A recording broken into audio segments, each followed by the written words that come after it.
Ce sermon intitulé « La voie pourvue par Dieu pour aujourd'hui » a été prêché par frère William Marion Branham le jeudi soir 6 février 1964 au champ de foire de Bakersfield, Californie, USA. L'écriture. Je suis vraiment content d'avoir ici derrière moi ce soir. Prenons dans l'écriture, juste pour un petit texte, si le Seigneur le veut. Et souvenez-vous, demain soir, nous allons encore prier pour les malades.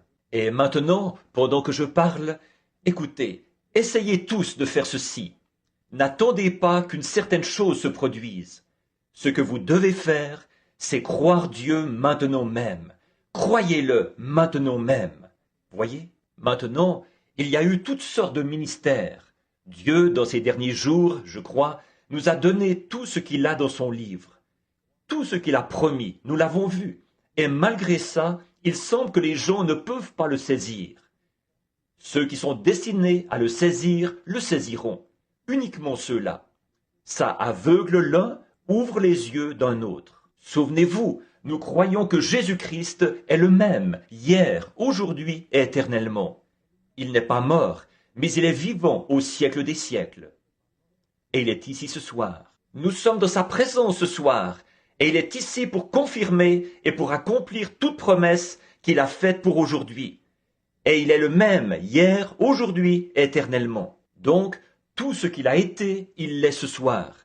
Alors croyons-le maintenant, alors que nous lisons sa parole et que nous parlerons de lui pendant les 15 ou 20 prochaines minutes. Genèse, chapitre 22 et les versets 7 et 8 pour me servir de texte. Alors Isaac, parlant à Abraham son père, dit « Mon père !» Et il répondit « Me voici, mon fils. » Isaac reprit « Voici le feu et le bois, mais où est l'agneau pour l'holocauste ?» Abraham répondit « Mon fils, Dieu se pourvoira lui-même de l'agneau pour l'holocauste. » Et ils marchèrent tous deux ensemble. Seigneur Jésus, bénis ta parole, qu'elle ne retourne point sans effet, mais que les semences tombent sur une terre qui produira le salut pour ceux qui sont dans le besoin, tant physiquement que spirituellement. Nous nous remettons à toi, l'assemblée, l'auditoire, la parole, le texte, le contexte. Puisse le Saint-Esprit prendre le contrôle de nos êtres pour que nous voyions Jésus-Christ. Amen. Je veux parler maintenant pendant les quelques prochaines minutes sur la voie pourvue par Dieu pour aujourd'hui. Dieu a toujours eu une voie.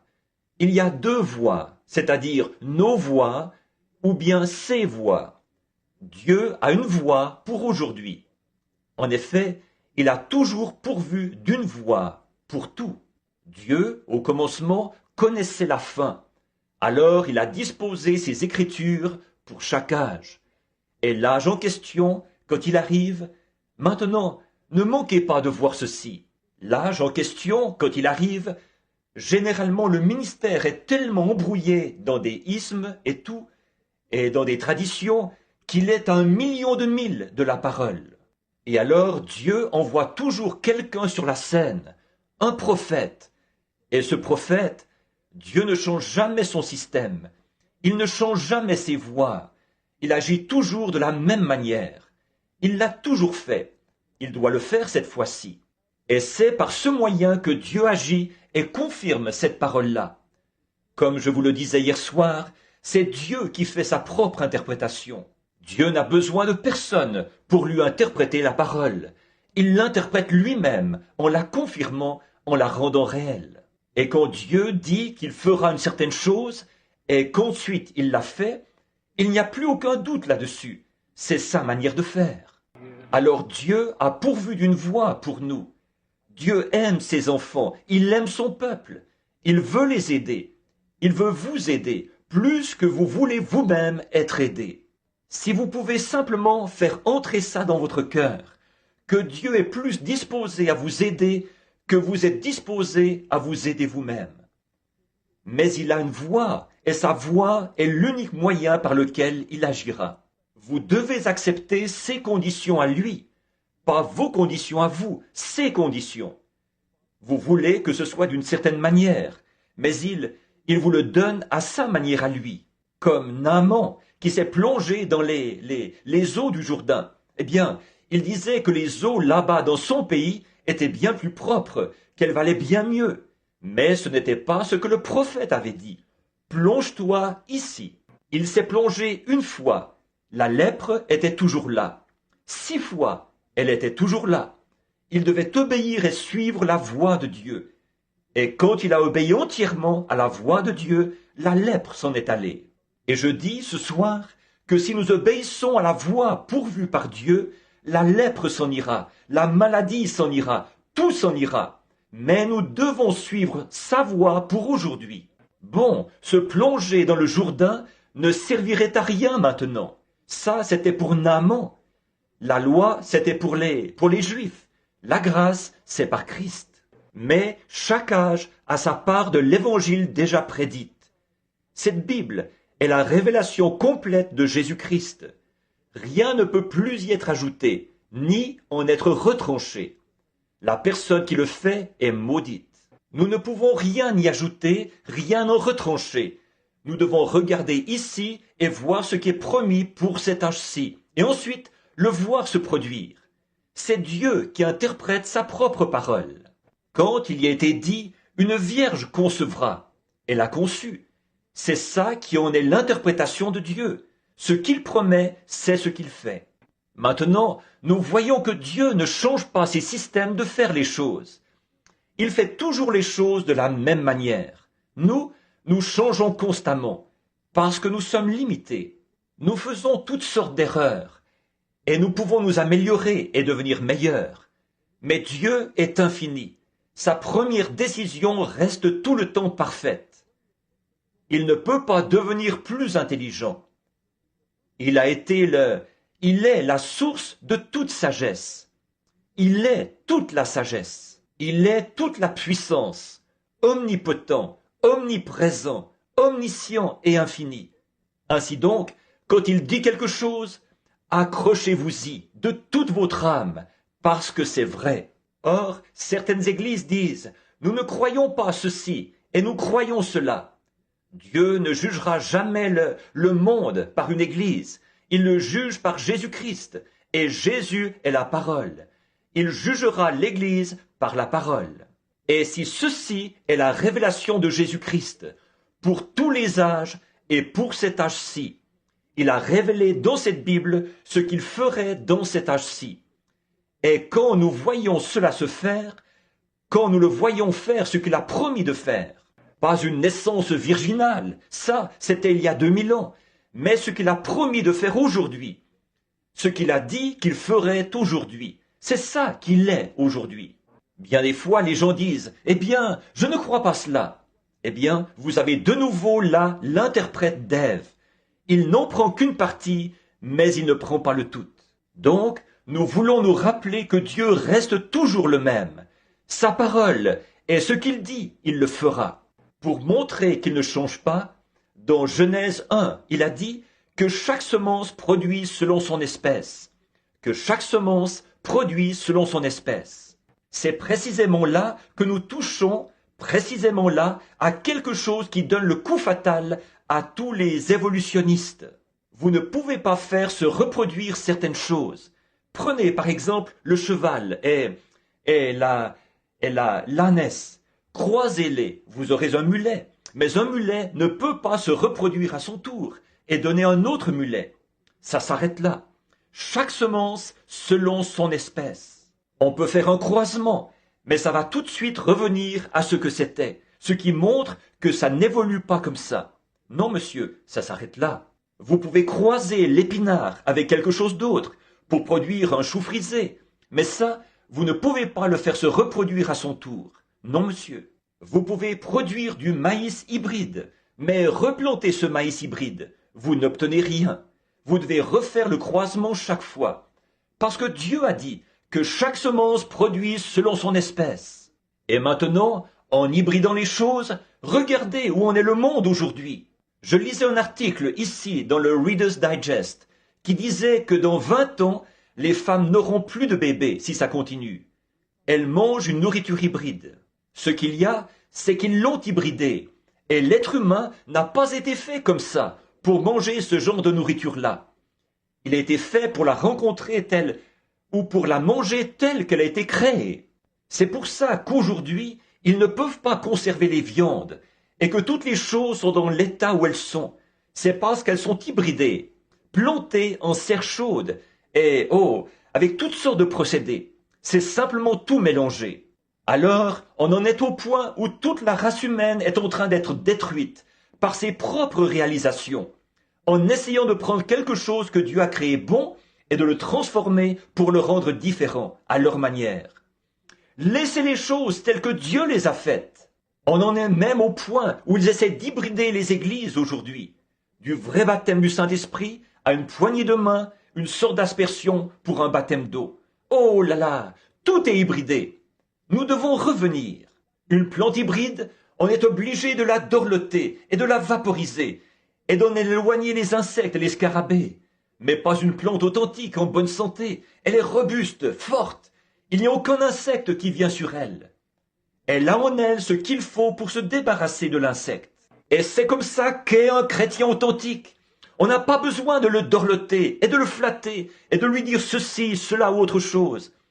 Il a quelque chose en lui, le baptême du Saint-Esprit, qui le débarrasse de tout le reste. On n'a pas besoin de le supplier tout le temps, parce qu'il est une plante authentique de Dieu. Il a quelque chose en lui qui combat. Un chrétien se bat pour chaque pouce du terrain sur lequel il se tient.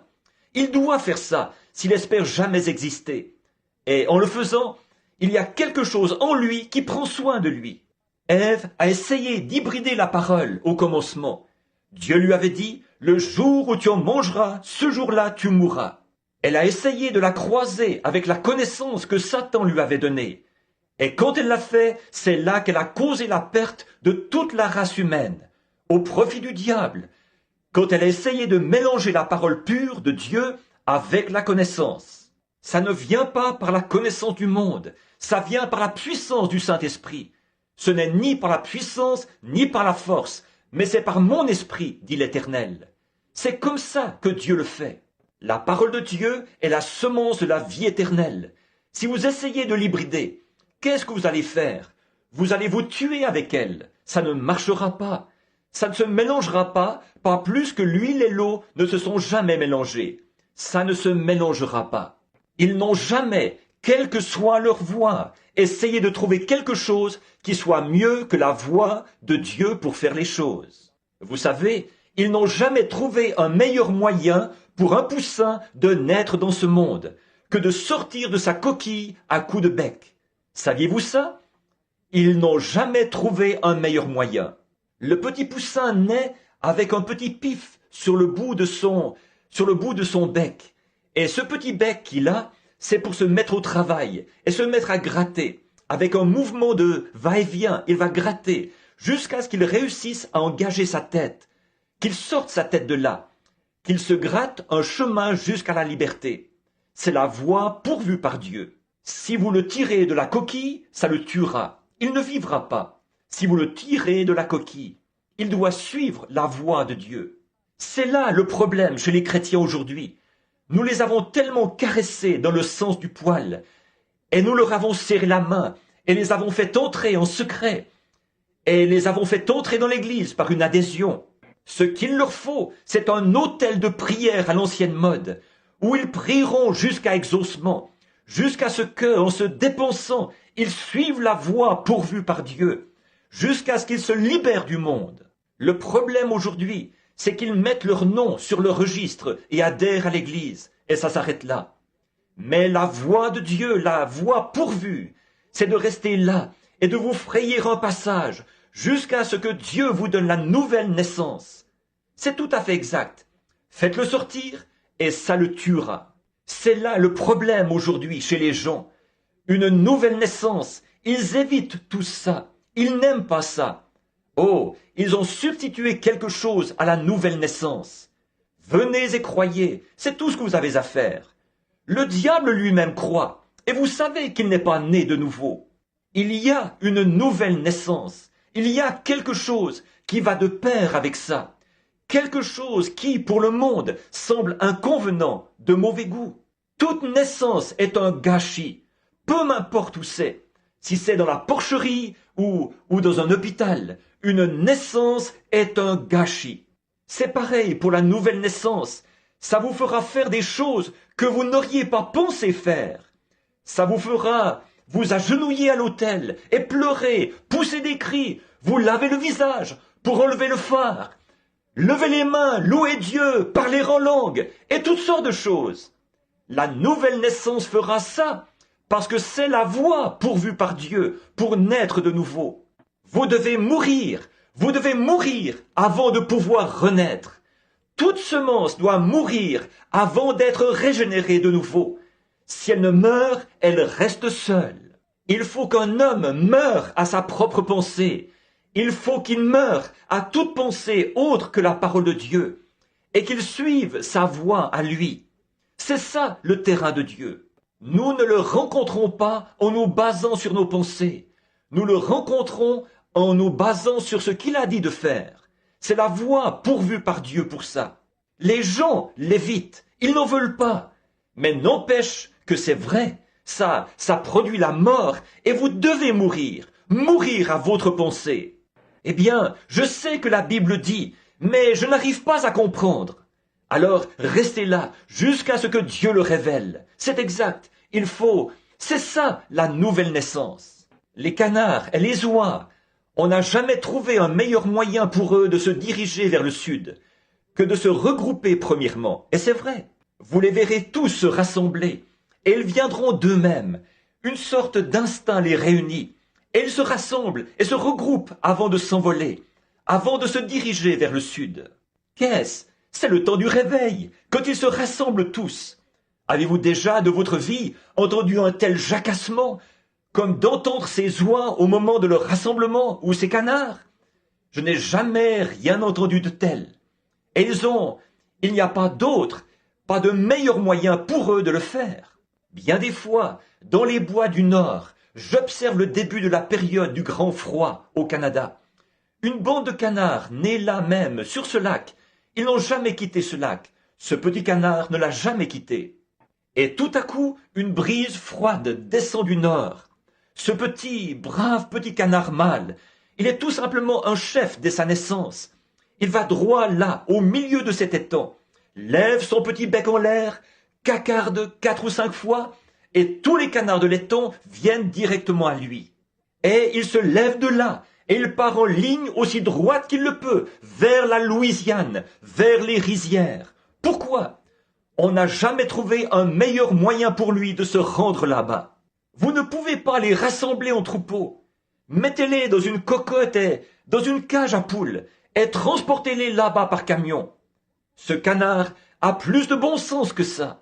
Mettez-le dans cette cage à poules pour l'emmener là-bas. Il sait qu'il se dirige vers l'abattoir. C'est tout à fait vrai. Il suit la voie pourvue par Dieu. C'est comme ça que les hommes devraient faire aujourd'hui. Non pas être rassemblés en troupeau dans une cage à poules dénominationnelle, mais entrer de la manière dont Dieu a dit d'entrer, par le baptême du Saint-Esprit et la nouvelle naissance. Un réveil où on se rassemble, non pas adhérer à l'église, faire du porte-à-porte et distribuer des magazines, mais une naissance, naître de nouveau, être rempli du Saint-Esprit, la voix de Dieu, se libérer du monde.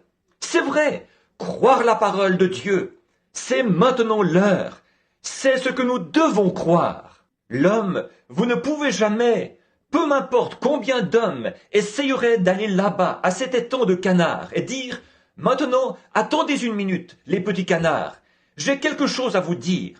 Nous avons ici un canard instruit. Il a un doctorat en philosophie et un doctorat en droit. Je vous le dis, lui, il peut vous conduire. » Ces canards ont plus de bon sens que ça, oui monsieur. Ils s'en fichent de sa meilleure instruction, quelle qu'elle soit. Ils peuvent reconnaître le cri particulier qu'il lance. C'est un instinct, oh là là. L'Église devrait en connaître autant au sujet de la parole de Dieu. C'est un son particulier, confus. La Bible a dit, Paul a dit, si la trompette rend un son confus, Qui se préparera au combat? C'est vrai, si l'Église rend un son confus d'adhérer, Dieu a dit une naissance. Ce que la naissance a produit là-bas, la naissance produit la même chose aujourd'hui, parce que Jésus-Christ est le même hier, aujourd'hui et éternellement. Ce qu'il était à l'époque, il l'est aujourd'hui. Ce qu'ils ont fait à l'époque, c'est la même chose que nous faisons aujourd'hui. La façon dont ils l'ont reçu là-bas, ils font la même chose aujourd'hui. La même chose qu'ils ont aujourd'hui, c'est ce qu'ils avaient à cette époque-là. Si jamais ça vient de cette manière-là. C'est ça qui est la voie pourvue par Dieu. Ça ne change pas du tout. Les canards ne changent pas du tout. Ils se regroupent au grand complet chaque année. Ils se dirigent vers le nord, vers le sud, et quelle que soit la direction qu'ils prennent, ils se regroupent d'abord. C'est comme ça que Dieu fait. Il envoie sa parole en sa saison. Alors, en cette saison-là, elle est manifestée. Et peu m'importe combien d'autres choses peuvent se passer, quand ils voient la parole de Dieu promise pour ce jour-là, confirmée et promise, rien ne les arrêtera. Une vierge concevra. Et quand ils ont dit « L'Éternel notre Dieu suscitera un prophète comme moi », a dit Moïse. Et quand ils ont vu cet homme venir et faire les choses qu'il a faites, ils ont su que c'était le Messie. Quand Philippe a vu cela se faire, il a dit « Tu es le Christ, tu es le roi d'Israël ». Il l'a su parce que la parole avait promis cela. Et c'était vivant en ce jour-là. Peu importe combien de pharisiens, de sadducéens se tenaient là, de docteurs en théologie, ça ne l'a pas arrêté du tout, parce qu'il attendait ce signe. Quand il l'a vu s'accomplir, c'était le signe de l'heure. C'est ce qu'ils attendaient, la voie pourvue par Dieu. Oui, monsieur. Or, vous ne pourriez pas donner de l'instruction à un canard. Il n'y arriverait pas, il n'en voudrait pas. Les autres canards ne le suivraient pas. Peu importe le nombre de diplômes qu'il affirmerait avoir. Mais écoutez, moi je suis allé à l'école des canards, je m'y connais, j'ai obtenu mon diplôme, je connais toutes ces choses. Ça ne servirait absolument à rien, aucun de ces autres canards ne le suivrait. S'ils sont des canards authentiques, amen, parce qu'ils attendent un signe particulier. Quand ils voient ce signe-là, ils y croient. Et si un canard a un moyen de reconnaître ça, qu'en est-il d'un chrétien né de nouveau? Nous devrions reconnaître Jésus-Christ dans la puissance de sa résurrection. C'est vrai, Dieu agit selon la voie pourvue par Dieu. Souvenez-vous, ce n'est pas l'instruction qui serait l'instrument pour les conduire au lieu pourvu par Dieu. L'instrument qu'ils ont, c'est l'instinct. Et eux, ces canards, ils savent que cet instinct les conduira au lieu pourvu par Dieu. C'est ainsi que le Saint-Esprit conduit l'Église au lieu pourvu par Dieu. Non pas pour qu'elle adhère à une Église, mais pour qu'elle soit remplie de sa présence, pour qu'elle voie sa parole manifestée, confirmée. C'est ça la voie dont Dieu a toujours pourvu l'Église, les gens, pour les amener au lieu dont Dieu a pourvu pour eux. C'est exactement ce que devrait être l'Église aujourd'hui. Maintenant, nous savons que c'est vrai. Il n'y a pas de meilleur moyen pour On n'a jamais trouvé un meilleur moyen pour un bébé d'obtenir ce qu'il désire que de crier pour l'avoir. Si vous lui donnez une clochette et que vous dites « Junior, tu n'es âgé que de 3 jours, mais bon, quand tu veux ton biberon, soulève cette clochette et sonne-la. » Voyez si ça marche. Ça ne marche pas. Le bébé crie pour obtenir ce qu'il désire. C'est la voie pourvue par Dieu. Plus fort vous criez, ne flanquez pas une raclée à ce petit. Il ne fait que suivre la voie pourvue par Dieu. Il veut quelque chose, c'est exact. C'est le seul moyen qu'il connaît pour appeler sa mère. Poussez des cris, criez pour ça, c'est exact. C'est ce que Dieu recommande pour ses enfants. C'est ce que Dieu recommande pour ses enfants qui croient. Effectivement, non pas des discours intellectuels, non pas une grande théologie à enseigner. Il veut que vous criez pour obtenir ce dont vous avez besoin. C'est exact. Réclamez-le à grands cris. Vous êtes guindés et empesés. Vous ne le recevrez jamais. Si vous êtes prêts à vous dégourdir un peu et à crier, Dieu vous le donnera. Il aime entendre ses enfants crier. Criez à Dieu pour vos besoins. C'est ce que Dieu veut. C'est cela sa voix pourvue. Réclamez-le à grands cris. C'est comme ça que le bébé crie. C'est comme ça qu'il veut que vous criez. Criez jusqu'à quand? Jusqu'à quand un bébé crie-t-il? Jusqu'à ce qu'il soit satisfait. Et c'est comme ça que devrait faire le chrétien qui croit, l'enfant de Dieu. Si vous voyez que Dieu a fait la promesse, n'y renoncez pas. Criez jusqu'à ce que ce soit exaucé. Criez jusqu'à ce que vous voyez que Dieu confirme sa parole. Quand Dieu confirme sa parole et qu'il prouve que voilà, ça y est, alors vous n'avez plus besoin de crier. Vous l'avez, repartez et remerciez-le pour ça. Avant de le faire, criez de toutes vos forces jusqu'à ce que vous l'ayez reçu. J'aime ça, persévérer, tenir bon. Non pas une plante hybride, non pas de celle qu'il faut dorloter et chouchouter et porter ça et là. Les chrétiens sont de vrais produits de Dieu, authentiques, nés. Ils combattent pour leur place. Ils combattent jusqu'à la fin de leur séjour sur cette terre. Chaque mouvement est un combat. Dieu a dit à Moïse qu'il lui avait donné le pays.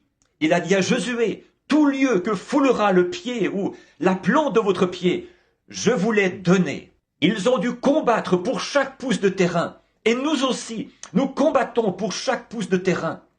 Ce n'est pas quelque chose qu'on doit dorloter et chouchouter, et ça et là, comme ça, et dire, eh bien, je vais vous emmener là-bas, vous verrez ce que vous en pensez. Donnez votre opinion. Ce n'est pas comme ça qu'il faut venir. Venez avec détermination. Venez déterminés à rester là jusqu'à ce que ce soit terminé. À rester là jusqu'à ce que Dieu réponde et confirme. Un homme qui croit en Dieu peut voir la présence de Dieu, sentir la présence de Dieu, se rendre compte de la présence de Dieu et savoir qu'il est ici. Il est ici pour accorder tout ce qu'il a promis pour aujourd'hui. Alors, criez jusqu'à ce que vous l'obteniez. Accrochez-vous à lui. Ne partez pas, même si vous devez rester là jour et nuit. Dieu ne veut pas que ses enfants écoutent des discours intellectuels. Il veut que leur cri s'élève jusqu'à ce que la promesse soit confirmée. Ici, Abraham avait besoin d'un sacrifice. Qu'est-ce qui s'est passé? Dieu s'est pourvu d'un agneau. C'était la voie pourvue par Dieu. Il avait besoin d'un sacrifice. Alors Dieu y a pourvu. Plus tard, il appellera ce lieu Jéhovah-Jireh. L'Éternel se pourvoira lui-même du sacrifice. Maintenant, Job, à un moment donné, le vieux prophète Job, il était prophète. Il avait eu des ennuis. Satan avait voulu le tenter et il l'avait couvert d'ulcères. Et il avait pris ses enfants, il avait pris son bétail, il avait pris tout ce qu'il avait et il l'avait couvert d'ulcères. Et ses consolateurs sont venus. Qu'est-ce qu'ils ont fait? Ils n'ont apporté que du mépris. Ils l'ont tourmenté en lui disant, « Voyons, tu as péché en secret. » Mais Job a tenu ferme. Il s'est écrié. Il était sûr qu'il suivait les commandements de Dieu. Il avait agi exactement selon ce que Dieu avait promis de faire. Ce que Dieu lui avait promis, qu'il le soutiendrait à cause de l'Holocauste. Et il n'a pas bougé de là. Alors Dieu lui a donné une vision. Il était prophète. Qu'est-ce qu'il a vu? Il a vu la parole, Jésus-Christ. Il a dit, « Je sais que mon Rédempteur est vivant, et au dernier jour, il se tiendra sur la terre. Quand les vers de ma peau détruiraient ce corps, de ma chair, je verrai Dieu. » Voyez-vous, il lui a donné la vision de la résurrection. Comme il était prophète, il a vu la parole. Il a vu la parole, et il a su que ses os et son corps allaient ressusciter au dernier jour. Il lui était demandé s'il savait où était Dieu, s'il pouvait seulement voir. Il a dit, « Une fleur meurt, elle repousse. Un arbre tombe, il repousse. Mais un homme se couche et l'expire, il perd sa force. Où est-il? Oh, si tu voulais me cacher dans le séjour des morts et me tenir à couvert jusqu'à ce que ta colère soit passée. » Alors les tonnerres se sont mis à gronder, les éclairs se sont mis à briller. L'Esprit du Seigneur est venu sur le prophète. Et il s'est levé, il a vu la venue du Seigneur, et il s'est écrié, « Je sais que mon Rédempteur est vivant, et qu'au dernier jour, il se tiendra sur la terre. Quand les vers de ma peau détruiraient ce corps, de ma chair je verrai Dieu. » Dieu a pourvu de la parole Jésus-Christ, et il a vu celui-ci, et l'a appelé son Rédempteur. Israël avait besoin d'un moyen de sortir de l'Égypte, et Dieu leur a fourni un prophète qui a confirmé la parole qui avait été promise à Abraham. Exactement la voie pourvue par Dieu. Ils ne pouvaient pas entraîner un soldat, ils ne pouvaient pas faire ceci, ils ne pouvaient pas faire cela. La seule chose qu'ils ont faite, c'est d'attendre la voie pourvue par Dieu. Il avait annoncé, il avait dit qu'il ferait sortir ces gens au bout de 400 ans, que son peuple serait en esclavage, mais qu'il le ferait sortir par une main puissante, qu'il ferait paraître ses signes et ses prodiges, et recevrait la gloire dans cette nation. Le voici, cet homme qui arrive, alors qu'il criait et criait. Maintenant, souvenez-vous, tous ces cris n'allaient pas les délivrer, jusqu'à ce que le temps soit accompli. Ces choses que nous voyons aujourd'hui n'auraient pas pu se produire il y a 20 ans ou 40 ans. C'est aujourd'hui qu'elles se produisent. C'est maintenant l'heure. C'est maintenant le temps. Maintenant, c'est le temps où c'est accompli.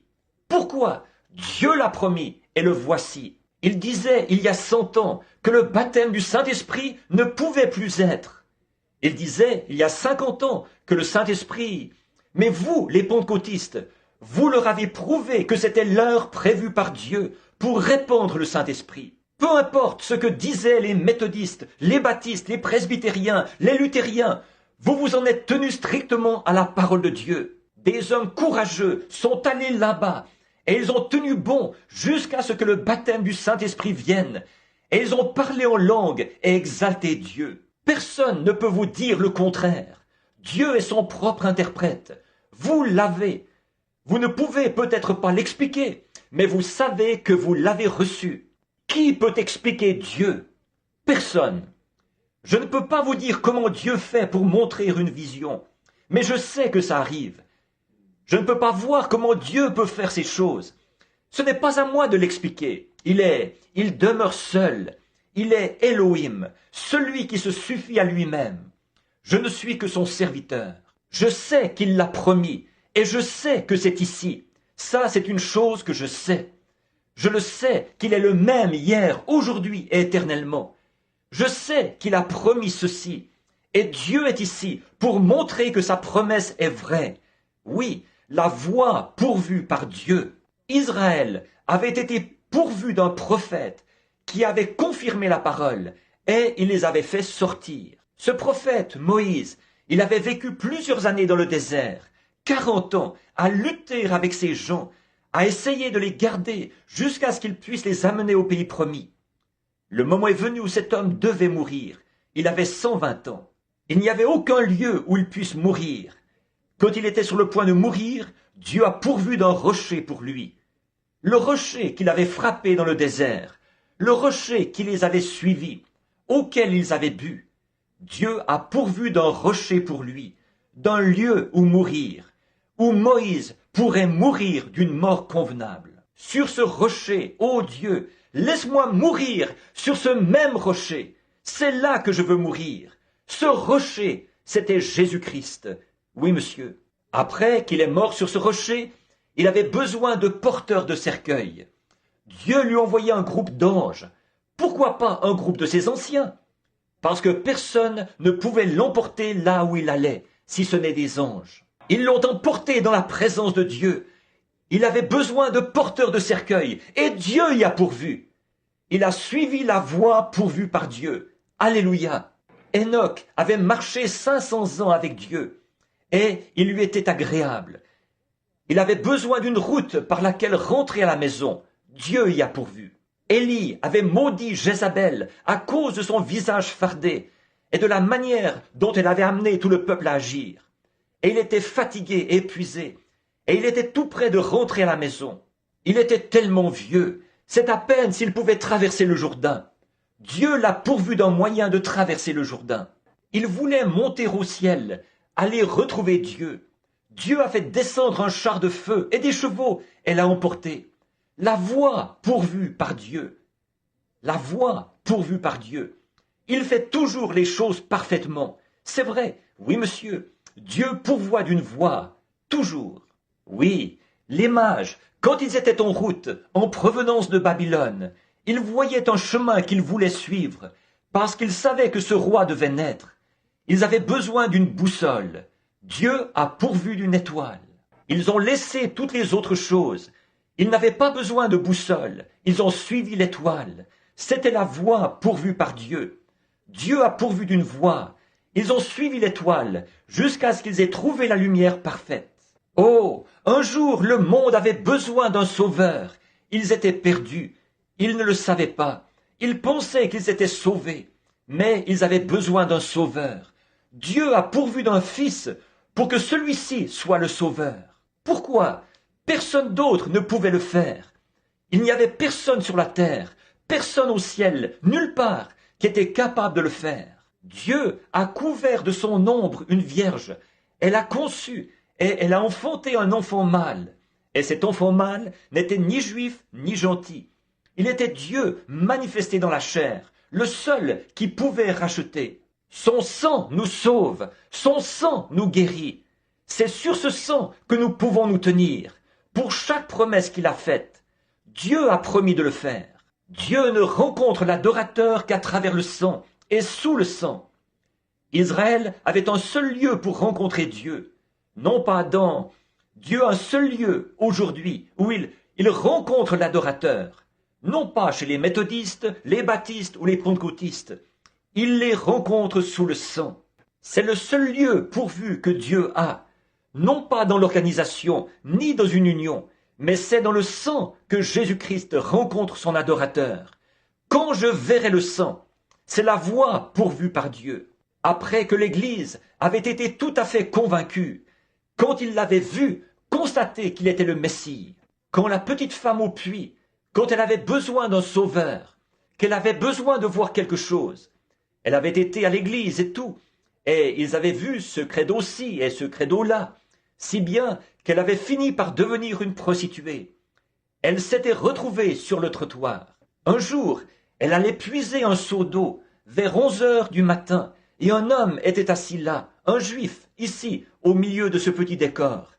Et elle a dit, comme elle allait faire descendre son seau par le treuil pour puiser son eau, elle a entendu un homme dire, « Femme, apporte-moi à boire. » Et elle a dit, vivement elle s'est retournée, et elle a pensé qu'il n'était qu'un juif ordinaire. En effet, il n'était qu'un humain pour ce qui est du corps, il était un homme, il mangeait, buvait, dormait, comme nous. Il était si humain qu'il pouvait mourir, et pourtant il était Dieu. Et puis, nous voyons que quand elle a dit, « Vous n'avez pas coutume, vous les Juifs, de demander ce genre de choses-là aux Samaritains. » Il a dit, « Mais si tu savais à qui tu parles, c'est toi qui me demanderais à boire. » Il a dit, « Va chercher ton mari et viens ici. » Elle a dit, « Je n'ai pas de mari. » Il a dit, « Tu as dit la vérité. Tu en as 5 et celui avec qui tu vis maintenant n'est pas le tien. » Qu'est-ce qui s'est passé? Dieu avait pourvu de quelque chose pour elle. Elle a dit, « Monsieur, je vois que tu es prophète. Nous savons que, quand le Messie sera venu, il nous dira ces choses. C'est ce qu'il fera. La parole le dit, nous attendons cela. J'en ai par-dessus la tête de tout ce fatras, de leur credo et tout ça, des pharisiens, des sadducéens et des hérodiens, et tout ce qu'il peut y avoir. Mais nous savons qu'un Messie va venir, et quand il sera venu, toi, qu'est-ce que tu en dis? » Il a dit, « Je le suis. » Amen. Dieu avait pourvu d'une voie. Elle a laissé la cruche, une femme changée. Elle est allée dans la ville en courant. Elle disait, « Venez voir un homme qui m'a dit les choses que j'ai faites. » Ne serait-ce pas le Messie? Pierre, en écoutant l'histoire d'André, bien des fois il avait écouté, entendu André parler de Jean qui présentait un Messie, et d'un homme, et de toutes ces choses qui se passaient. Tout ça, c'était un mystère pour Pierre. Mais un jour, il est venu avec André pour voir Jésus. Et quand il a été en présence de Jésus, Jésus l'a regardé et il a dit, « Ton nom est Simon et tu es le fils de Jonas. » Dieu avait pourvu d'une voie pour permettre à Pierre de voir qui il était. Il était bien ce Messie. Or, nous voyons qu'après que Jésus était mort et qu'il était monté au ciel, l'Église avait besoin de puissance pour témoigner. Dieu leur a donné une Pentecôte. Il a pourvu d'une Pentecôte. 2000 ans ont passé, mes amis. 2000 ans ont passé. Dans ces derniers jours, on en est au point où l'homme s'est enlisé dans le système du christianisme. Et il l'a perverti de nouveau. Il l'a hybridé avec des credos, des églises, des dénominations, des discours intellectuels, si bien que la puissance et la réalité de l'évangile de Christ sont pratiquement perdues. Et nous voici avec la parole promise pour ces derniers jours. Ce qui arrivera, ce qui aura lieu, les hommes n'y croient pas. Ils se sont éloignés d'elle. Vous leur demandez s'ils sont chrétiens. Ils disent « Je fais partie de telle et telle église ». Ça ne veut absolument rien dire. Vous devez être chrétien par une naissance. Et maintenant, on se retrouve complètement dans Babylone de nouveau, après 2000 ans. Aujourd'hui, l'Église a de nouveau besoin de la puissance et de la vérité. Oh, Dieu a ressuscité son Fils pour que ceci puisse se réaliser. En effet, il a dit, encore un peu de temps, et le monde ne me verra plus. Mais vous, vous me verrez, car je serai avec vous et même en vous. Nous voyons dans Hébreux 13:8 qu'il est le même hier, aujourd'hui et éternellement. Nous voyons dans Malachie 4 qu'il nous a promis un message dans les derniers jours, lequel allait ramener la foi des gens de nouveau au Père. Il l'a promis dans les derniers jours. Il a aussi promis dans Jean 14:12, « Celui qui croit en moi fera aussi les œuvres que je fais, et il en fera davantage ou de plus grandes, car je m'en vais à mon Père. » Un jour, ils parlaient. Ils ont dit, « Maître, montre-nous un signe. » Il a dit, « Une génération faible et adultère demande un signe. » Voilà la génération dans laquelle nous vivons aujourd'hui. Il a dit, « Et je leur donnerai un signe, car de même que Jonas fut 3 jours et 3 nuits dans le ventre d'un grand poisson, il faut de même que le Fils de l'homme soit 3 jours et 3 nuits dans le sein de la terre. » Quel genre de signe une génération méchante et adultère allait-elle voir? Le signe de la résurrection. Et c'est ce qui nous est promis aujourd'hui, le signe de la résurrection. Il est toujours vivant, il est le même hier, aujourd'hui et éternellement. Il a dit ce qui arriva au jour de Lot, comme nous l'avons vu hier soir. Au jour de Lot, ce qui était arrivé au jour de Lot arriverait de même à la venue du Fils de l'homme. Ces choses nous ont été promises. Il y a bien d'autres passages de l'Écriture. Pour ne pas prendre trop de temps, encore un peu de temps, et le monde ne me verra plus. Cosmos, l'ordre, l'âge de l'Église, ils ne me verront plus. Mais vous, vous me verrez, car je serai avec vous et même en vous jusqu'à la fin de l'âge. Jésus-Christ, le même hier, aujourd'hui et éternellement. Qu'est-ce? C'est le signe pourvu par Dieu, la voie pourvue par Dieu. Abraham, qui attendait le Fils, le dernier signe qu'il a vu avant la destruction des gentils, c'était Dieu manifesté dans la chair humaine, qui connaissait les secrets du cœur de Sarah, alors qu'elle était dans l'attente. Jésus a dit, « Cela arrivera de nouveau à la venue du Fils de l'homme. » Frères, sœurs, je crois que nous vivons en ce jour-là. Je crois que c'est maintenant le jour de la promesse. Vous devez avoir la foi dans ce que vous faites. Si vous n'avez pas la foi, si vous prenez simplement la chose en présumant, le mot présumer, d'après Webster, veut dire s'aventurer sans autorité. Mais quand la parole le promet et que Dieu se tient derrière cette parole, vous ne présumez plus. Vous faites exactement ce que Dieu a dit de faire et il est dans l'obligation de confirmer cela. Un grand revivaliste bien connu, il y a bien des années, je l'ai vu quand j'étais tout jeune, c'était Paul Rader. Il avait raconté une histoire un jour et je ne l'ai jamais oubliée. Il a dit, un jour nous coupions du bois. Il était bûcheron, là dans l'Oregon, et il disait que le patron lui avait dit de monter au sommet de la colline. Il était en train de rêver. En réalité, là où il était à ce moment-là, c'était là dans les îles. Et il avait de la fièvre, une très forte fièvre, et il était mourant. Ils sont allés chercher un médecin, mais il fallait faire des milles et des milles en pirogue. Avant que le médecin puisse arriver là, Paul s'est mis à dépérir, à devenir de plus en plus malade. Il a appelé sa fidèle épouse. Il a dit, « Chérie, il commence à faire noir dans la chambre. Plus noir, de plus en plus noir. » Et il est rentré dans le coma. Et à ce moment-là, il a dit qu'il avait rêvé, pendant qu'il était dans le coma, que son patron l'avait envoyé là pour couper un certain arbre. Il a trouvé l'arbre, il a abattu cet arbre, il a planté sa hache dedans, et il s'est penché pour le soulever. Il n'arrivait tout simplement pas à le soulever. Il a dit qu'il n'avait plus de force. il n'arrivait tout simplement pas à le soulever. Il a dit, un arbre de cette grosseur-là, je peux le soulever, c'est sûr. Je vais encore essayer. Et il s'est penché et il a tiré, il s'est vraiment démené, jusqu'à ce qu'il soit épuisé. Il s'est assis, adossé à un arbre, et il a dit, je ne sais vraiment pas ce que je vais faire. Le patron veut avoir cet arbre là-bas au camp, et je suis trop faible pour l'apporter là-bas. Il a dit qu'il a entendu la voix la plus douce qu'il ait jamais entendue. C'était son patron qui parlait. Mais il a dit que, quand il s'est retourné pour voir qui était son patron, c'était le Seigneur Jésus. Il a dit, Paul, pourquoi te démènes-tu comme ça? Pourquoi es-tu si agité? Tu vois cette eau qui coule là-bas? Il a dit, pourquoi ne bascules-tu pas simplement ce rondin dans la rivière? Et ne le chevauches-tu pas jusque là-bas? Chevauche-le jusqu'au camp. Il a sauté sur le rondin et il s'est lancé sur les vagues en criant à tue-tête.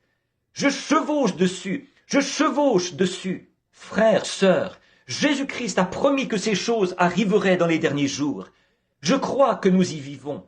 Je crois qu'il est le même hier, aujourd'hui et éternellement. Je ne sais pas comment c'est arrivé, mais je chevauche cela. Je crois que c'est la vérité, parce que c'est l'évangile, la voie pourvue par Dieu. Je crois que c'est le message de l'heure, du temps où nous vivons. C'est la voie pourvue par Dieu. Je chevauche cela. Montez vite avec moi, ne le voulez-vous pas, pendant que nous courbons la tête. Père céleste, nous allons dans la gloire en chevauchant ta parole. Nous croyons que ta parole est la vérité. Ô Dieu, que chaque homme et chaque femme ce soir monte à bord de la parole, et qu'ils se souviennent, tout au long du voyage, qu'ils peuvent confesser. Je chevauche la promesse de Dieu. Elle m'amènera tout droit dans la gloire. C'est la voie pourvue par Dieu pour moi aujourd'hui. Jésus-Christ, le même hier, aujourd'hui et éternellement. Tu as dit, encore un peu de temps, et le monde ne me verra plus, mais vous, vous me verrez, car je serai avec vous et même en vous. Tu nous as promis, Seigneur, que nous te verrions. Les Grecs sont venus une fois, et ils ont dit, Messieurs, nous voudrions voir Jésus. Et ce privilège leur a été accordé. Et ce soir, Seigneur, nous aussi, nous voulons te voir. C'est le désir de notre cœur. Personne ne peut jamais entendre parler de toi sans qu'il ne veuille te voir. Alors, s'il a été permis à ces Grecs de te voir, de même tu as pourvu d'une voie pour que nous te voyions. Tu pourvois toujours d'une voie, parce que tu es le même hier, aujourd'hui, éternellement. Un serviteur a amené ces Grecs en ta présence, et ils ont pu te voir. Accorde-nous le même privilège ce soir, Père. Puissions-nous, comme serviteurs, amener cet auditoire en ta présence, et puissions-nous voir Jésus ce soir, qui est le même, hier, aujourd'hui, éternellement. Accorde-le, Seigneur. Sauve les perdus, Seigneur. S'il y avait un homme, une femme, un garçon ou une fille, alors que nous voyons notre nation si polluée par des meurtriers et des assassins et des pervertis, de voir la corruption dans la nation aujourd'hui, et de voir la corruption dans les églises, de les voir se diriger vers ce massacre œcuménique là-bas, parce qu'elles ne suivent pas la voie pourvue par Dieu, elles suivent la voie d'un credo, au lieu de venir par la parole. Ô Dieu, nous prions que de vrais chrétiens nés, authentiques, comme je l'ai illustré, en étant de vrais canards, qu'ils, mes brebis, entendent ma voix, elles ne suivront pas un étranger. Seigneur, ta voix, c'est la parole, c'est elle qui a toujours été la voie dont tu as pourvu, pour l'Église et pour les gens. Ta parole est la vérité, et tu es la parole. Et la Bible nous dit, la parole de Dieu est plus tranchante qu'une épée à deux tranchants. Elle discerne les pensées et les intentions du cœur. Israël, pourquoi n'ont-ils pas vu leur Messie, alors qu'ils voyaient qu'il était bien la parole, qu'ils pouvaient discerner les pensées qui étaient dans leur cœur? Pourquoi donc? Ils l'avaient compris par les prophètes, que les prophètes le pouvaient. Mais quand la plénitude de Dieu a pris forme dans son Fils, et qu'il a vécu parmi nous, alors là, ils n'ont pas vu ce qu'il en était, parce qu'ils étaient aveuglés. Seigneur, ceux qui ont les yeux ouverts ce soir, puissions-nous voir Jésus au milieu de nous. Puissent tous les malades être guéris. Puisse ceci régler la question, Seigneur, de sorte que plus jamais, à partir de cette heure, mais que tous croient que tu es le Messie. Ils suivent la voie de Dieu. Beaucoup d'entre eux sont ici, ce soir, mourants. Il y en a beaucoup ici ce soir qui probablement ne seront pas ici dans une semaine si tu ne leur viens pas en aide. Or, Père, tu n'es responsable que de ce que tu as promis. Mais tu l'as effectivement promis que nous te verrions. Tu as promis que ce que tu avais fait, nous le ferions aussi. C'est maintenant l'heure. Je l'ai confessé, je le crois. Je t'ai entendu le dire. Ta parole le dit. Tu le confirmes. Je sais que c'est vrai. Maintenant, que l'on sache, Seigneur, cela a été écrit. Maintenant, que cela se fasse pour la cause du royaume de Dieu. Amen. Je ne crois pas que nous allons appeler une ligne de prière. Je crois que je vais faire ça à partir d'ici même. Combien d'entre vous sont malades? Maintenant, est-ce que vous levez la main pour témoigner que vous êtes malade? Combien d'entre vous veulent témoigner? Même chose. Frère Branham, je ne suis pas vraiment sauvé.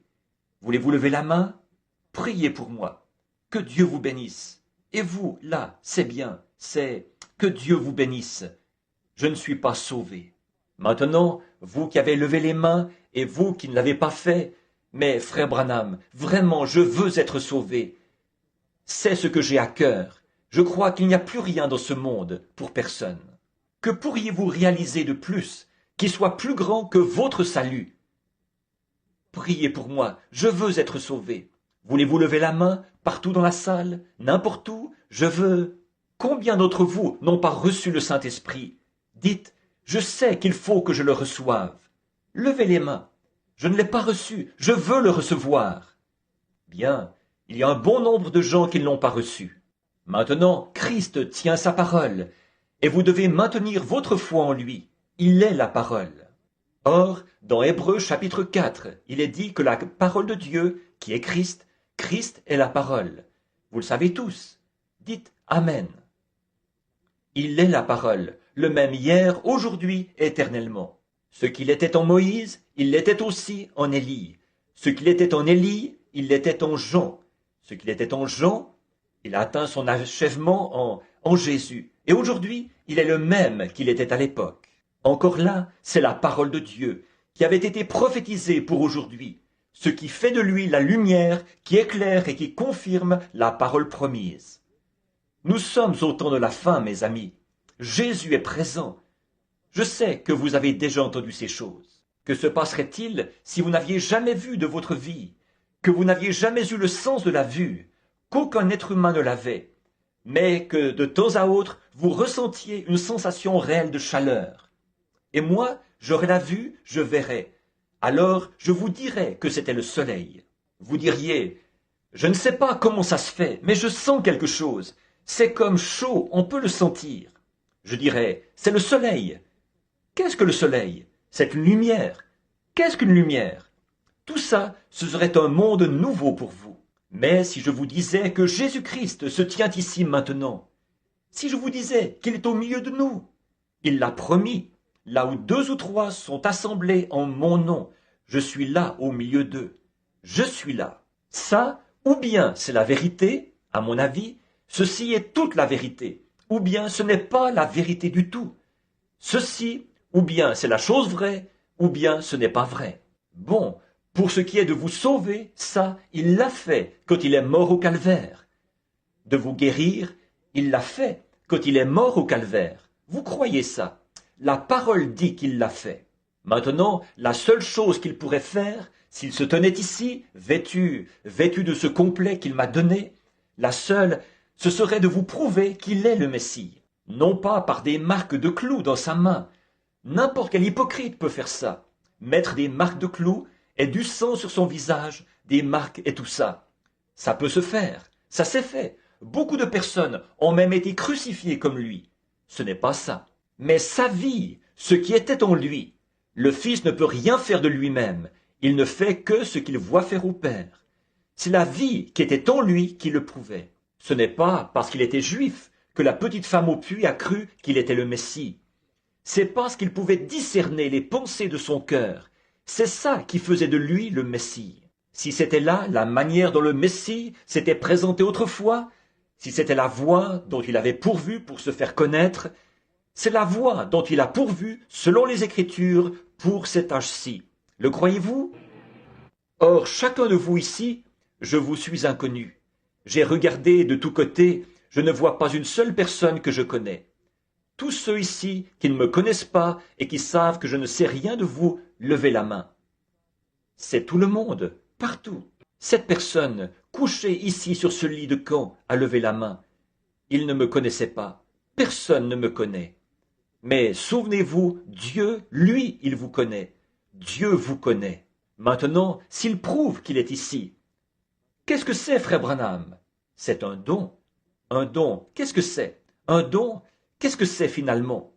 Ce n'est pas prendre quelque chose et s'en servir, dire « J'ai un don de guérison, je vais aller guérir celui-ci, guérir celui-là. » Si je le pouvais, je le ferais certainement. Bon, mais un don, vous interprétez mal un don. Un don, c'est simplement vous enlever du chemin et laisser le Saint-Esprit vous utiliser. Voyez, c'est ça le don. C'est ça qu'est un ministre. Il ne prêche pas ce qu'il veut prêcher. Il s'enlève simplement du chemin. C'est un don. Et l'inspiration vient. Et il parle par l'inspiration du Saint-Esprit. C'est pareil pour tout autre don. Or, les dons ministères et ainsi de suite, on a eu ça. Il y a premièrement, parmi les dons donnés par Dieu, il y a premièrement les apôtres, les prophètes, les docteurs, les pasteurs et les évangélistes. Ça, ce sont les fonctions. Ce sont nos dons. Maintenant, Jésus-Christ a promis qu'il ferait ceci dans les derniers jours. S'il le fait, s'il promet ça et qu'il le fait, combien croiront et l'accepteront ce soir? Levez la main pour dire « je l'accepterai ». Alors, combien ici, merci, combien ici n'ont jamais été dans une des réunions auparavant? Levez la main. Oh, presque la moitié de la foule. Combien croient avant qu'il le fasse? Vous croyez de toute façon? Que Dieu vous bénisse. Maintenant, regardez. Si je vous ai dit la vérité, Dieu est obligé de me répondre. Il le fera. Il place ses paroles dans votre bouche et elles se matérialisent. C'est vrai, ce sont ses paroles, elles doivent le faire. J'ai envoyé ma parole, elle ne reviendra point sans effet. Maintenant, si je pouvais guérir, je le ferais. Tout comme le feu honorable frère Abshaw dont nous parlions. Ce vieillard qui était assis là-bas au fond, dans ce fauteuil roulant, un brave vieillard, je l'aurais guéri si je l'avais pu. En fait, j'allais quitter l'estrade. Je me suis retourné et je l'ai vu en vision. Il s'en allait en marchant. Je l'ai appelé, je lui ai dit ce qu'il en était. Et avec ça, c'était classé. Il s'est levé et il a marché. Il est venu sur l'estrade, il a touché ses orteils, après avoir été infirme pendant 66 ans. Voyez? Le même soir, une dame de couleur avec sa petite, là-bas sur le côté. J'ai dit, je vois un médecin avec des lunettes, et il a opéré une petite fille de couleur, et elle a été frappée de paralysie à partir de la gorge. Une vieille femme de couleur, c'est à peine si on arrivait à la retenir, pour l'empêcher de monter sur l'estrade. Elle disait, Seigneur, oh miséricorde, c'est ma petite. Et la voilà qui s'amène, un groupe d'huissiers n'arrivait même pas à la retenir. J'ai dit, Tantine, ça ne servira à rien de monter ici, ce n'est pas, c'est Dieu. J'ai dit, ça ne servira à rien de venir ici, croyez seulement. Et elle s'est agenouillée et s'est mise à prier. J'ai regardé par-dessus l'auditoire et j'ai vu comme une ruelle qui descendait. J'ai vu une petite fille de couleur avec une poupée dans ses bras qui descendait la ruelle. Et j'ai regardé la petite fille de couleur, puis j'ai regardé là-bas, c'était la même petite fille. J'ai dit, c'est exaucé. D'un coup, elle se lève, elle quitte le lit de camp. Voyez, c'est Dieu, voyez, c'est Dieu. Voyez, il ne peut pas, personne ne peut guérir. C'est votre foi en Dieu. Or, la Bible dit qu'il est maintenant même le souverain sacrificateur qui peut être touché par le sentiment de nos infirmités. Le croyez-vous? Un souverain sacrificateur. Maintenant, s'il est le souverain sacrificateur, comment agira-t-il? S'il est le même hier, aujourd'hui et éternellement, il agira de la même manière hier, aujourd'hui et éternellement. Maintenant, priez, et alors laissez le Saint-Esprit. Dites à Dieu, ô Dieu, cet homme qui est là ne me connaît pas, mais ce qu'il dit a du sens. Tu es le même, tu es Christ. Je suis malade, j'ai besoin. Et si tu me permets, soit, si je n'ai pas la foi qu'il faut pour faire ça, permets que quelqu'un que je connais ait la foi, et que cela appelle et permet que moi ou que cette personne touche le bord de ton vêtement dans la gloire. Puis, si cet homme s'est enlevé du chemin, alors utilise sa bouche pour répondre, et fais-le tout simplement de la même manière que tu l'avais fait quand tu étais sur terre. Je saurai que tu es le même hier, aujourd'hui et éternellement. Courbons la tête maintenant. Seigneur Jésus, je passe de l'évangélisation à l'œuvre prophétique. Et pourtant, je crois en toi, Seigneur. C'est toi qui l'as promis. Et je te prie de l'accorder ce soir.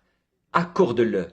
Exauce-moi. Quand cet auditoire repartira d'ici ce soir, et que nous rentrerons à la maison, puissions-nous dire comme ceux qui revenaient d'Emmaüs, notre cœur ne brûlait-il pas au-dedans de nous, alors qu'il nous parlait en chemin? Jésus était ressuscité des morts. Il ne le savait pas. Il lui parlait. Il ne le savait pas. Mais après les avoir fait entrer dans la maison et avoir refermé la porte, alors il a fait quelque chose de la manière dont il l'avait fait avant sa crucifixion. Cela leur a ouvert les yeux. Ils ont vu que c'était lui.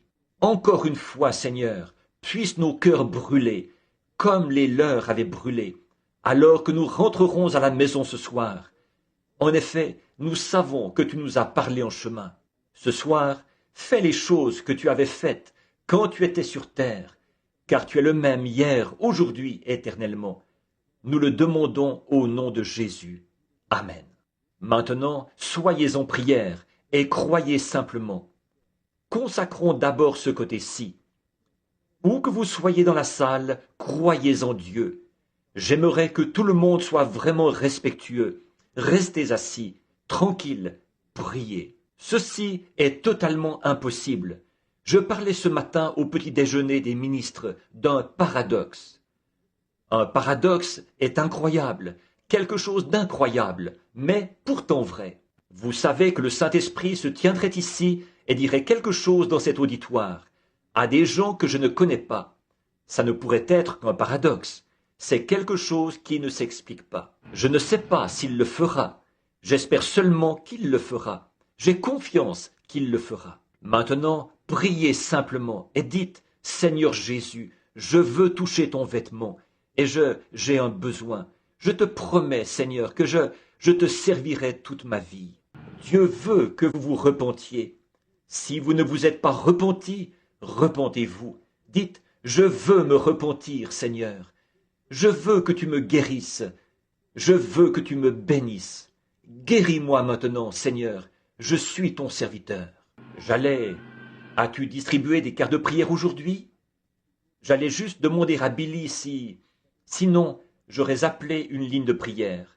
Mais ils n'ont pas distribué de cartes de prière aujourd'hui. Restez simplement assis, respectueusement, croyez. Maintenant, au nom de Jésus-Christ, je prends tout esprit ici sous mon contrôle, pour la gloire de Dieu, pour que sa parole puisse se faire connaître, qu'au jour du jugement, nous n'ayons pas d'excuses. Maintenant, regardez par ici et alors croyez. Priez de tout votre cœur, simplement priez et humblement. Ne combattez pas cela, détendez-vous simplement et dites, Seigneur, tu as fait la promesse, je crois en toi. C'est ce que je dois faire. Je sais qu'il est inutile que je vous le demande. Combien ont déjà vu cette lumière? Faites voir. Vous en avez déjà vu la photo. Faites voir votre main, ceux qui en ont déjà vu la photo. Ne la voyez-vous pas, juste là? Voyez-vous, c'est une autre dimension. Elle est juste au-dessus de cette dame. Elle a mal aux jambes et au dos. Croyez-vous que Dieu peut vous guérir, sœur? Qu'est-ce que vous avez touché? Moi, vous ne me connaissez pas, mais vous avez touché quelque chose. Si le Seigneur Jésus me dit qui vous êtes, est-ce que ça vous aidera à mieux croire? Vous êtes Madame Phillips. Si c'est vrai, levez-vous. Très bien. Est-ce que je vous suis complètement inconnu? Levez la main si c'est vrai. Je ne l'ai jamais vue de ma vie. Qu'est-ce qu'elle a touché? Allez parler à cette femme après. Maintenant les douleurs sont toutes parties. Vous allez bien. Vous pouvez rentrer chez vous et être en bonne santé. Voici une dame juste derrière elle, là-bas. Elle souffre d'une dépression nerveuse. Oh Dieu, si elle ne... Son nom est Madame Starr. Croyez. Jésus-Christ va vous rétablir. Levez-vous et acceptez votre guérison. Si je vous suis inconnu, faites signe de vos mains. Votre dépression est terminée. Jésus-Christ vous rétablit. Qu'est-ce qu'il a promis? C'est ce qu'il a promis. Croyez-vous? Il y a une dame juste derrière elle, assise là. Elle est en train de prier. Elle est nerveuse. Elle a des complications. Elle veut cesser de fumer. Son nom est Madame Bordon. Levez-vous, Madame Bordon. La cigarette, pour vous, c'est terminé. Jésus-Christ vous rétablit. Je n'ai jamais vu cette femme de ma vie. Croyez-vous? Maintenant vous savez que je ne peux pas faire ça. C'est Jésus-Christ. Qu'est-ce? La parole est plus vivante, plus efficace qu'une épée à 2 tranchants. Elle discerne les pensées et les intentions du cœur. C'est la parole, Jésus-Christ, le même hier, aujourd'hui et éternellement. Ne pouvez-vous pas croire ça? Voici un homme assis ici, qui souffre d'une hernie, de problèmes cardiaques. C'est exact, je ne connais pas cet homme, je ne l'ai jamais vu, mais c'est un ministre, Monsieur le révérend Kinsey. C'est exact. Croyez-vous, monsieur? Levez-vous et recevez votre guérison. Jésus-Christ vous rétablit. Au fait, voulez-vous me rendre un service, vu que vous êtes ministre? Imposez les mains à votre femme. Elle a des problèmes avec ses reins, des problèmes avec son foie, une surcharge pondérale, des complications. Imposez-lui les mains. Ça va partir, si vous croyez. Dites, il y a un homme assis juste derrière vous. Il est recouvert de l'ombre de la mort. Il a le cancer. Cet homme souffre d'une tumeur, d'un cancer, de nervosité. Son nom est Monsieur Young. Croyez maintenant, Jésus-Christ vous rétablit. Le croyez-vous? L'acceptez-vous? Très bien, monsieur. Voici un homme couché ici sur ce lit de camp. Monsieur, je ne vous connais pas. Si je pouvais vous guérir, je le ferais. Je vous suis inconnu. Vous avez fait tout le trajet jusqu'ici. Vous avez fait l'effort de venir ici. Vous ne pouvez pas cacher ce qui ne va pas chez vous. Mais je ne peux pas vous guérir. Vous êtes venu ici avec votre femme. C'est elle qui est assise là, vêtue du manteau pêche. C'est exact. Très bien. Cet homme est recouvert de l'ombre de la mort. Il ne lui reste que peu de temps à vivre maintenant. Il a le cancer. Vous souffrez aussi, sœur. Croyez-vous que Dieu peut me dire de quoi vous souffrez? C'est votre mal de dos. C'est exact. Si c'est exact, levez-vous. Très bien, recevez votre guérison. Croyez-le. Posez votre main sur votre mari. Croyez-vous que je suis son prophète, monsieur? Si vous restez étendu là, vous allez mourir, c'est sûr. Vous ne pouvez pas vivre, c'est tout. Les médecins vous ont abandonné. Le cancer vous a rongé. J'ai vu des cas plus graves que vous être guéris. Je ne peux pas vous guérir. Mais si vous l'acceptez seulement et que vous le croyez-vous? C'est votre seule et unique chance. Vos derniers moments sont en train de s'écouler. Le croyez-vous? Si oui, levez-vous de ce lit de camp. Levez-vous de là, au nom de Jésus-Christ. Tenez-vous sur vos pieds et soyez guéris. Repartez d'ici en glorifiant Dieu. Que quelqu'un lui tende la main, là, aidez-le. Le voilà debout. Combien ici croient? Levez les mains, levez-vous. Tous les autres qui veulent être guéris, levez-vous au nom de Jésus-Christ. Levez les mains, louez Dieu. Donnez-lui la louange et la gloire. Maintenant, remerciez le Seigneur pour votre guérison. Jésus-Christ, le même hier, aujourd'hui, éternellement. Frères, les médecins ont échoué. Ceci, c'est la voie pourvue par Dieu. Croyez-y. Combien Combien veulent accepter la voie pourvue par Dieu? Levez les mains et donnez la louange à Dieu, chacun de vous, et croyez que vous êtes guéris au nom de Jésus-Christ. Amen.